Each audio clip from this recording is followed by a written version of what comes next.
Assalamualaikum warahmatullahi wabarakatuh. How are you all, everybody? I hope you are all doing well and also hope to take care of yourselves these days. Welcome back once again on my YouTube channel. So, last video lecture, I will lecture the exercise of puzzle number 3 named Hum Hai Ya Khushi Hai Tu, written by Nasir Kasmi. I hope you can understand all the lecture verses explanations, introduction of the poet, and also the exercise. Again, is this have any problem, any word issue, verse explanation issue?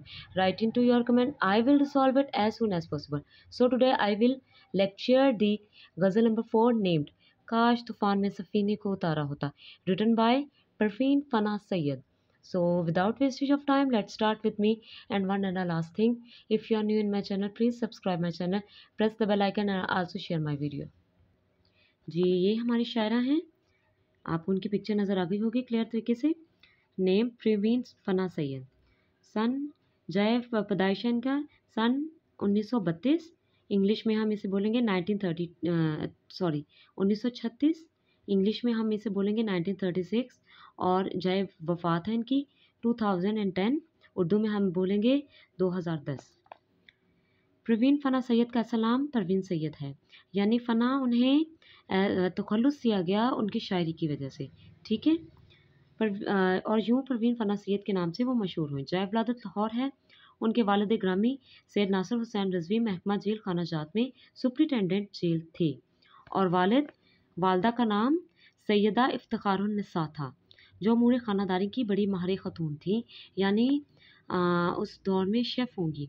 क्या मैं पाकिस्तान के वक्त आप Gurdaspur मशरक़ी Punjab India में मुकीम थी, ठीक है। अभी जो कि था पार्टीशन नहीं हुई थी, बरसगीर की तकसीम नहीं हुई थी, जहाँ के हिंदू मुस्लिम फसादात ने आपके जहन को बहुत मुतासिर किया था, मुतासिर नहीं किया था, इन्हें काफ़ी जो कि था ये एंग्जाइटी में चली गई थी, डिप्रेशन में चली गई थी, और जिसकी वजह से इन्हें स्ट्रेस लेने से भी मना किया गया था, जिसके असरात बाज़ आपकी शायरी में भी दर आए। आपने गुजरावाला से आला नंबरों में मैट्रिक पास किया और लाहौर आकर लाहौर कॉलेज ख़वातीन में प्री मेडिकल क्लास में दाखिला ले लिया। इनकी लेडी डॉक्टर बनने की ख्वाहिश थी, लेकिन उन दोनों शदीद अलालत के बायस वो अपने ख्वाब को शर्मिंदा तबीर ना कर सकी, क्योंकि डॉक्टरों ने इन्हें काफ़ी अर्सा तक दिमागी कामों से दूर रहने का मशवरा दिया था। यानी ऑलरेडी मैं ऊपर आपको एक्सप्लेन कर चुकी हूँ ना कि उन हालात ने उनके माइंड पर इस कदर उनके जो दिमाग को इस कदर सख्त मुतासिर किया था कि उन्हें काफ़ी देर दिमागी बीमारी का सामना भी करना पड़ा। बहरहाल इस कैफियत में भी उन्होंने हिम्मत ना हारी, और 1 साल बाद इंटरमीडिएट का इम्तहान बड़े अच्छे नंबरों में प्राइवेट तौर पर पास किया। बाद आप सैयद अहमद के साथ रिश्ता अज़दवाज में मुंसलिक हुई। यानी अब यहाँ पर हमें उनके शौहर के नाम के बारे में भी बताया गया है। शादी के वक्त आपकी रफ़ीक़ा हयात पाक फ़ौज में ऑफिसर थे। शादी के बाद आपने लाहौर कॉलेज ख़वातीन लाहौर ही से ग्रेजुएशन की और अमूर ख़ानदानी में ऐसी मसरूफ़ हुई कि मज़ीद तालीम हासिल करने का ख्याल तर्क कर दिया। प्रवीण फ़ना सैयद को फ़न मुसव्वरी और मौसीकी में भी गहरी दिलचस्पी थी। माँ सिवाय शायरी के उन्हें मुसव्वरी और मौसीकी में भी दिलचस्पी थी। उनके फ़न का तारुफ़ उस वक्त हुआ जब 1958 यानी 1958 में रेडियो पाकिस्तान रावलपिंडी से पहली मरतबा उनका कलाम नश्र हुआ। प्रवीण फ़ना सैयद अपने इब्तदाई दौर की शायरी में अदा जाफरी सन 1924 से 2015 से मुतासर थी, और उन्हीं के रंग में शायरी करती थी। यानी प्रवीण जो फ़ना सैयद हैं अदा जाफरी के ही से बहुत ज़्यादा मुतासिर थी, एक किस्म की कह लें उनकी फ़ैन थी, और अपनी शेर व शायरी में उनका ही तौर तरीका अपनाती थी। बाद में फैज़ अहमद फैज़ से कस्बे फैज़ किया, यानी फिर उसके बाद फैज़ अहमद फैज़ से की अपनी वाबस्तगी रखी और शायरी में इसलाह ली, तो अपना रंग शायरी में इख्तियार किया, तो तादमे वापसीन जारी रहा, यानी वो आपकी आखिरी सांस तक जारी रहा। प्रवीण फ़ना सैयद की मुहासिर शायरात में कशूर नाहीद, शबनम शकील, फहमीदा रियाज और प्रवीण शाकिर वगैरह शामिल हैं। ये हो गए उनकी मुआसरे शायरात। अब उनकी तसानीफ़ के बारे में बात करते हैं। उनकी तसानीफ़ में हरफ वफ़ा, तमन्ना का दूसरा कदम, यकीन, लहू सुर्ख रूह है और हैरत शामिल है।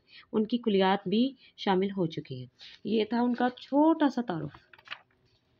अब यहाँ से हमारी गज़ल स्टार्ट हो रही है। मकासदे तदरीस से स्टार्ट करती हूँ। सबसे पहले तुलबा को परवीन फ़ना सैयद की हम मसर शायरात के नामों से आगाह किया जाए, वो मैंने ऑलरेडी आपको एक्सप्लेन कर दिए हैं। तलबा को परवीन फना सैयद के फ़िक्र ख्याल और सलूक के बारे में रोशनास करवाया जाए। इस गज़ल को के लेक्चर देने के बाद आपको खुद ब खुद पता चल जाएगा कि उनका फ़िक्र ख्याल क्या था और उनका सलूक।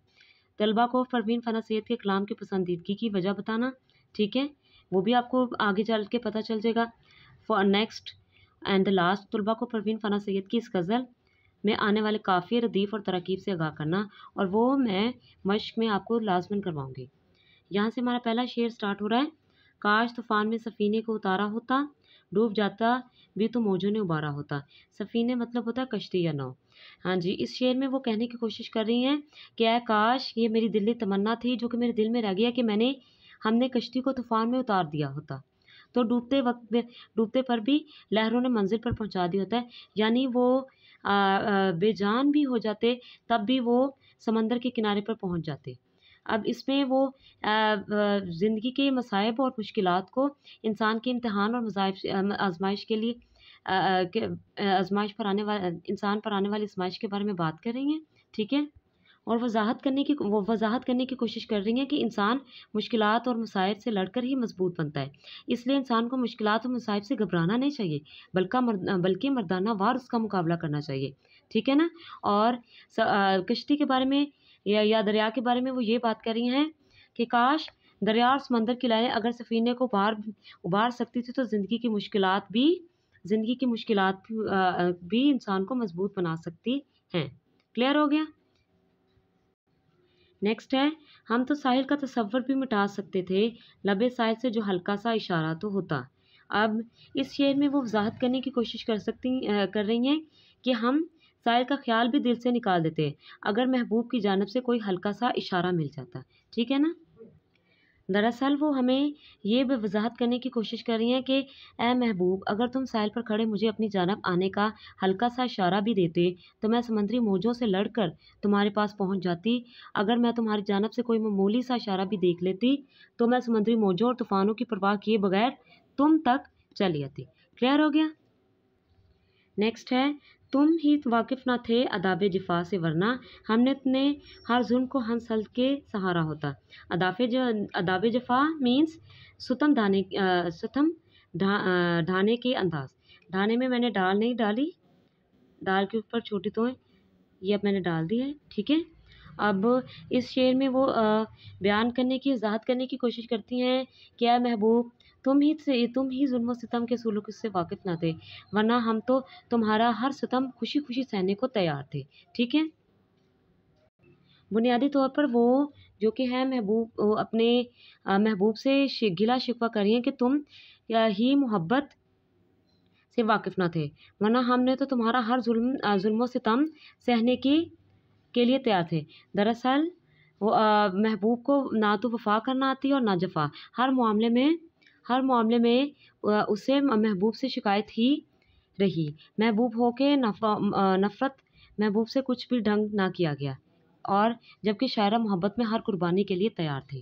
क्लियर।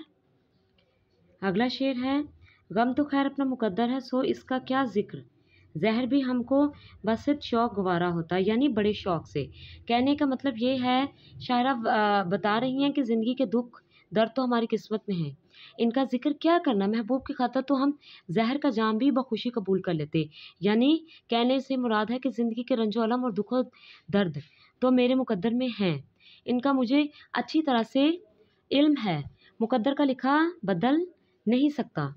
इन गमों और दुखों से इंसान फरार हासिल नहीं कर सकता। दुनिया का कोई भी शख्स इससे दूर नहीं भाग सकता, लेकिन उसके बावजूद भी मैं मुसीबतों से लड़ जाती, ठीक है। और तुम्हारे हाथ से अगर जहर भी पीना होता तो वो मैं भी बड़े शौक़ से पी जाती। नेक्स्ट है, बागबान तेरी अनायत का भरम क्यों खुलता,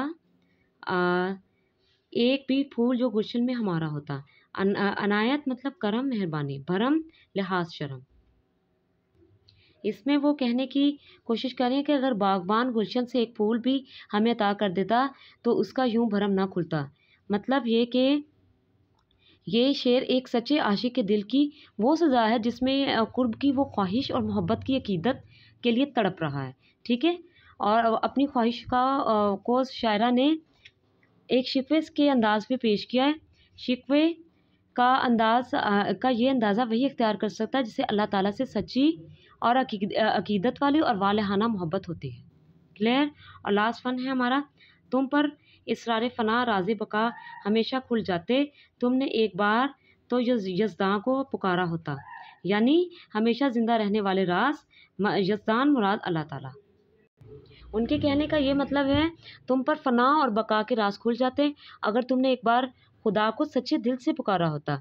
यानी बताने की ये कोशिश करते हैं कि ए फना, अगर तुमने एक बार भी खुदा को सच्चे दिल से पुकारा होता और तुम पर फना और बका के राज खुल जाते, खुदा की मोहब्बत से फना और बका की मार्फत हासिल होती, ज़िंदगी और मौत की हकीकत मालूम हो जाती और रूह को की अहदात के असरार खुलते हैं।